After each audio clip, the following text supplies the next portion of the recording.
Hello and welcome back, guys. If you're a tech geek watching this video, buckle up because you're in for a treat. Isaac Asimov. Ring any bells? He's widely regarded as the father of robotics. He's basically a household name for anyone who loves science fiction and smart robots, and he's a prolific author who popularized robots and futuristic models as early as the 1900s, and the short story collection I, Robot is just one of his many gems. Interestingly, decades later, a movie by the same name was released, and fans couldn't help but think WTF happened to I, Robot. With Will Smith in the lead role and renowned Australian filmmaker Alex Proyas in the director chair, I, Robot had a formulaic recipe to be a blockbuster, and it proved to be so. It's an American sci-fi action movie which hit theaters in July 2004. The film was a box office success, grossing about $346 million worldwide, though critics had mixed opinions about it. I, Robot was even nominated for Best Visual Effects at the 2005 Oscars, but sadly it lost to Spider-Man 2. Nonetheless, the visuals of I, Robot is what makes it stunning, regardless of a flimsy plotline. Though the screenplay, titled Hardwired, was actually written by Jeff Vintar in 1995, the script was ultimately modified to include some themes and concepts from Asimov's stories. Yeah, the name comes from his anthology, but there's more. Even the names of some characters like Dr. Alfred Lanning and Dr. Susan Calvin were borrowed from Asimov's stories. Susan was a robot psychologist in both Asimov's stories and the film, but was somehow reduced to being a complementary female lead to Will Smith rather than a central character as in the short stories. Initially,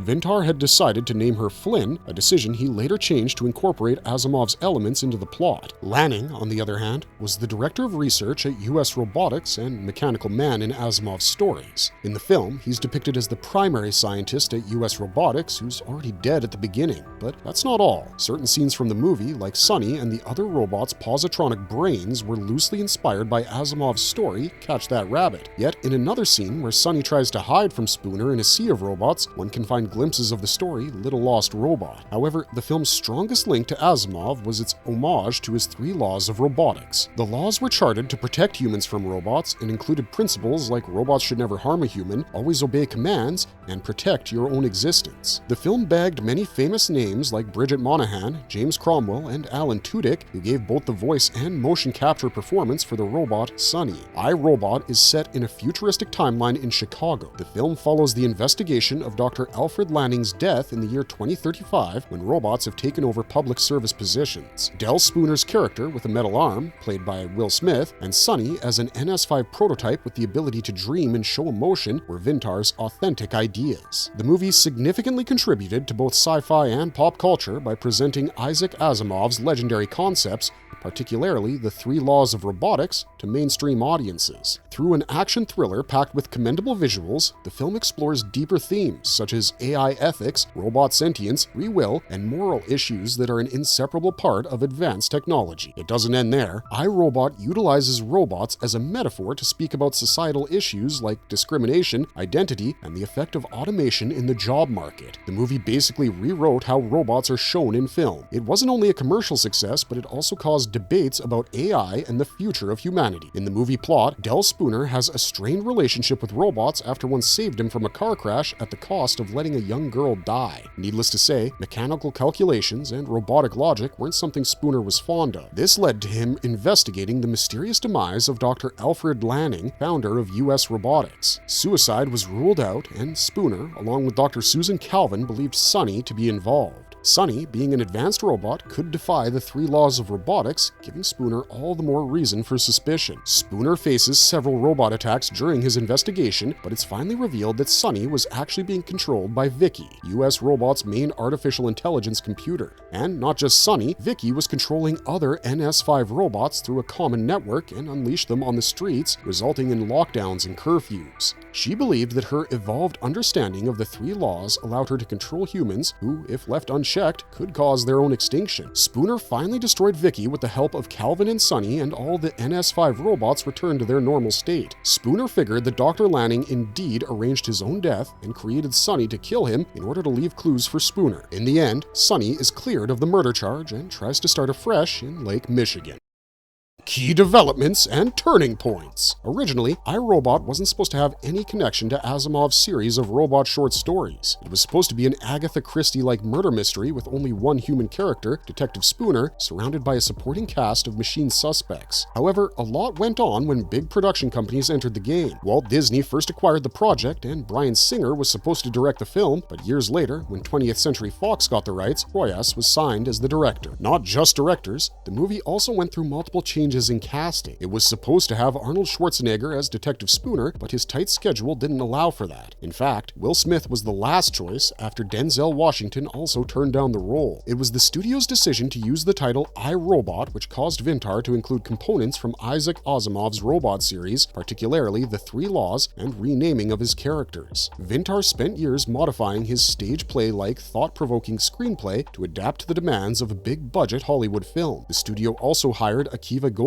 much later to write for Smith's character. Though Vintar is acknowledged for the original screen story, the end credits list the film as inspired by Asimov's book, iRobot. Finding the right director and the right cast was difficult, but also creating the robots on screen was no easy task, especially back in 2004. John Nelson was appointed as the visual effects supervisor for iRobot, and he definitely did a brilliant job at bringing advanced robots to life. He decided to rely on computer animation to create the robots and assign the work to Digital Domain and in-house visual effects supervisor Eric Nash. Andy Jones was specifically given the task of supervising Sonny's animation. The crew ended up shooting more than 500 scenes over a period of 14 months, and guess what? 460 of those shots featured CG robots. Things became especially difficult for Jones and his crew when they had to film a sequence where Spooner encounters thousands of robots in a massive hangar. Jones believed the shot would be rather simple because the robots were just standing and they'd have to do some simple animation, but he was in for a big surprise. Since the camera was panning, the shots had a lot of depth and changing angles. The crew couldn't simply stick images of flat robots into the scene. For the moving cameras, they had to use full 3D models. Now, that was a challenge because there were around 1,600 robots on screen. Initially, the script only required 1,000, but it didn't seem like enough at the end, so they ended up adding more until it felt perfect. The hangar was also fully digital, apart from the space around Will Smith. Eventually, the team had to use all the tricks of the trade to make the scene realistic. Then came the pivotal task of designing Sonny, which was assigned to Patrick Tatopoulos. Patrick was a French robot creator and production designer, and he knew from the beginning that Sonny shouldn't look like another Terminator. He had to look sleek, harmless, and even attractive to blend into household spaces, but little did Patrick know that he would end up creating a semi-transparent robot with a thin mechanical skeleton. Weirdly enough, after over a year of brainstorming, Patrick got the idea after noticing his assistant's transparent iMac and soon realized that transparency was in trend. Proyas immediately approved of the idea, and Sonny was born as a partially see-through robot with soft facial features inspired by images of angels. Once the creation chaos was over, challenges came with filming Sonny's shots. A typical shot involving Sonny went through 4 stages. Generally, the team first shot Will Smith performing the scene with actor Alan Tudyk fully dressed up for mocap as the robot. Then, Smith would perform the scene again without Tudyk. The third setup involved a full-sized Sonny puppet constructed by Patrick that was moved around the set for light and texture reference. The last stage involved a clear background plate of the empty set. The actual plan was to use Smith's performance as a guide to bring CG Sonny to life and add the character in the shooting footage where Smith had been filmed alone. However, the performance of Smith was way better with Alan in the scene. Consequently, about 80% of the Sonny shots were actually Tudyk plates. This required painting him out of over 200 shots. An easy option to animate Sonny was to simply rotoscope, but Jones instead chose motion capture. Proyas allowed the animators to change Tudyk's body language as long as his facial expressions were accurately replicated.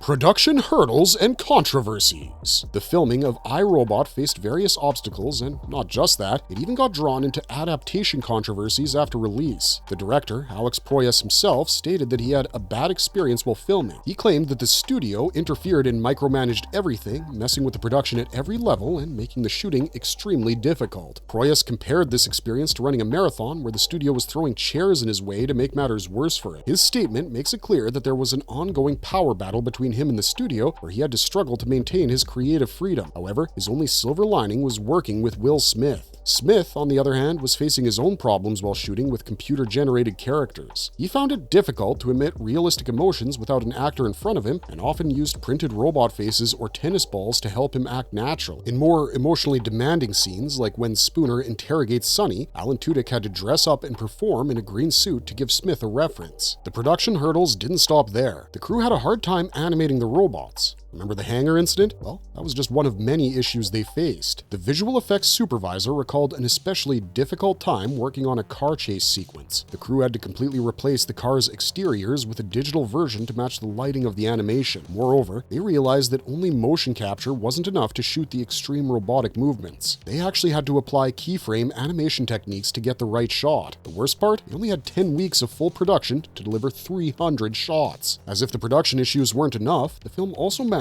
to draw controversy upon its release. Viewers were frustrated with how little the film drew from Asimov's tales. Many even accused it of misrepresenting the original material. Sci-fi enthusiasts and fans of Asimov felt that the film did not do justice to the author's creation. Events took an interesting turn in 2024. No longer is the iRobot crew receiving backlash, and instead, they're accusing Elon Musk's Tesla of copying the movie's futuristic designs. Bet you didn't see that one coming. When Elon Musk unveiled his new line of prototypes named We Robot, Proyas claimed that Cybercab Taxi, Optimus, the humanoid robot, and Robovan clearly resembled the movie's models. This took social media by storm, with Proyas and Musk getting dragged into an online fight.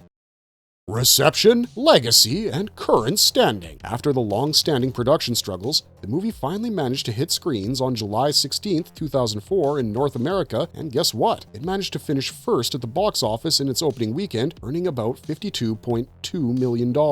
Made with a production budget of $120 million, iRobot roughly made about $347.2 million, making it the 11th highest grossing movie of the year. Upon its release in the United Kingdom in August, the film topped the box office that weekend. iRobot has an average rating of 6.1 out of 10 on Rotten Tomatoes and an approval rating of 57%, with most critics believing it to be a summer blockbuster despite little resemblance to Asimov's stories. Other review websites like Metacritic and CinemaScore gave the film mixed reviews. Several reviewers like Richard Roper and Kim Newman were very positive in their reception of iRobot. They claimed that the movie was entertaining and cleverly combined both brain and muscle in a thrilling ride. Critics even praised how the movie managed to deliver the outstanding action sequences typical of a big-budget film while not being a total no-brainer. However, the movie also faced negative reviews for its insubstantial plot, mechanical pacing, and incoherent climax. Even the acting performances weren't received that well. Nonetheless, the film bagged 2 nominations, one for visuals at the Academy Awards and the other for Best Sci-Fi Movie at the 31st Saturn Awards. Though its initial reception was somewhat mixed, iRobot has definitely aged well, and we can see now how differently people perceive it decades later. Viewers often compare it to a classic cop drama of the 80s, but with a sci-fi twist. Even today, it's celebrated for great action, its witty script, and most importantly, Sonny's design. Some even believe that being an average high-budget movie of 2004, iRobot is almost as good as today's high-budget action flicks. Interestingly, the futuristic depictions that might have seemed comical back then, like self-driving cars and smart homes, are very much a reality today, making it an even more relatable film in the 21st century. It was probably the competition against Spider-Man 2, The Terminator, and The Matrix that buried this film under the burden of expectations. Popular opinion in the sci-fi community claims that it's still rewatchable and has also instilled a newfound interest in Asimov's stories. The new audience seems more open to accepting the film as Vintar's original work with inspiration from Asimov's stories, regarding it more as a Hollywood interpretation of the Robot series rather than a direct adaptation. In the present day, viewers finally praise the movie for what it is, proving that, though different from the novel, it's a masterpiece in its own right. iRobot is also credited for portraying future shock, an idea most often avoided by sci-fi movies. Will Smith and Alan Tudyk are also getting their long overdue appreciation. Indeed, their performances were difficult, but in no way could they be shunned as bad. Rather, it was the exaggerated special effects of the era that might have meddled with their delivery. Fortunately, present-day audiences are acknowledging the film for its social commentary on AI ethics, which sparks debates on the future of a technology-driven society. iRobot paved the way for several robot and sci-fi movies to follow. For example,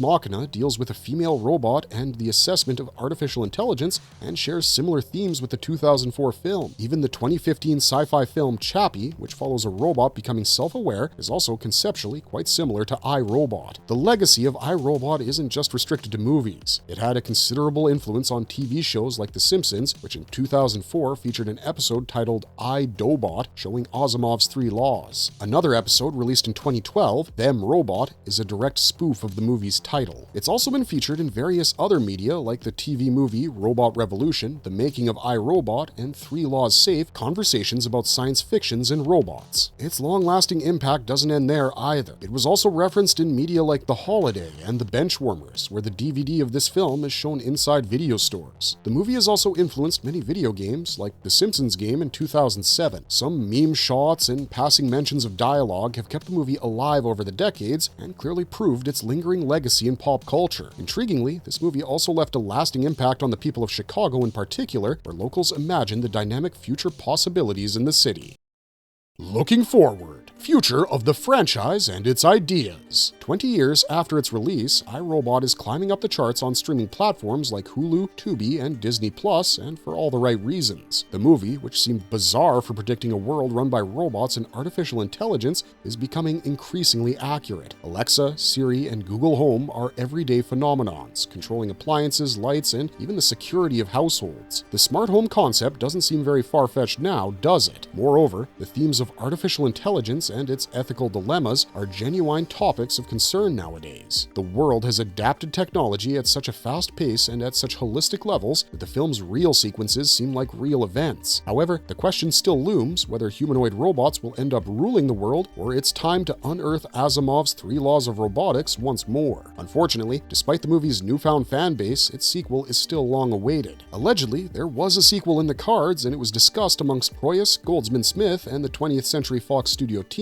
but the idea never really took off. Goldsman claimed that the sequel was very much anticipated, and it could have been something like Asimov's Caves of Steel, or could have shown Spooner and Sonny teaming up. However, it didn't really work out, and the makers made their peace with it. Vintar also said that writer and producer Ronald Moore was roped in to write a sequel in 2007, but that too did not materialize. Apparently, he and producer John Davis had made several attempts to develop iRobot into a series adapting more of Asimov's stories, but sadly, the fans didn't get to see any of it. Moreover, in all probability, Smith too wasn't ready to do a sequel. It's known that Smith often passes on sequels like I Am Legend 2 or Independence Day Resurgence to avoid being known as a franchise star. However, the success of Bad Boys for Life might change his mind, and he may say yes for I Am Robot 2 in the future. Who knows? It's better than making embarrassing rap videos 30 years too late. That being said, Asimov fans need not be disheartened. His legendary space opera stories have been adapted into a new show on Apple TV, Foundation. The sci-fi drama premiered in 2021 and is being praised for its storyline and visuals. Though the show has changed the timelines, it's mostly faithful to Asimov's stories, claiming the changes were necessary to match the taste of the modern audience. Good news, it's currently streaming all 3 seasons, so if you haven't watched it yet, go do your homework. Apart from Foundation, yet another Asimov adaptation is being developed based on the 1953 sci-fi detective novel Caves of Steel. Previously adapted by BBC for a television play in 1964, this time it's Oscar-winning director John Ridley who's taken up the project. Reportedly, Ridley may also draw from the novel's sequels, The Naked Sun and The Robots of Dawn. Ridley, along with Cheo Hodari Coker, have reportedly finished writing most of the draft script. He wants to direct it as a feature film revolving around the story of futuristic Earth where humans have retreated into huge dome-shaped cities known as the Caves of Steel. The story would follow New York detective Elijah Bailey, who has to partner with a humanoid robot, R. Daniil, to investigate the murder of a spacer, who are the successors of Earth's humans and have colonized other planets. Movie adaptations of Asimov's novels aren't exactly a new thing. Be it The Bicentennial Man from 1999, I, Robot, or the 2 versions of Nightfall, writers and directors have always been fascinated with bringing Asimov's stories to the big screen. However, with Ridley in the house, we might be in for something extraordinary.